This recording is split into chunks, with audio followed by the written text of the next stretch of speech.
Նիկոլը չի ներում նրանց, ովքեր Թուրքի են հաղթել։ Եթե ինչ-որ մի հայ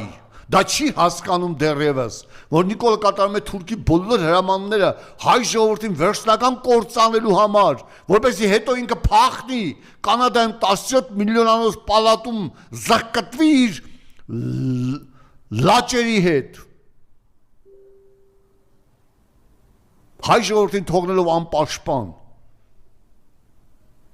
նշանակում են եւ Ֆիզուլի հորադիզի ծանր օրերին նորից Աշոտ Մինասյանին են նշանակում հրամանատար եւ Աշոտ Մինասյանը 15 կիլոմետր հետ է գրավում թողած դիրքերը եւ Կապանի հերոսական գումարտակը շրջապատման մեջ էր ընկել եւ հայերը ստիպված էին եղել նահանջել։ Աշոտ Մինասյանը ուժ էր, հզորություն էր,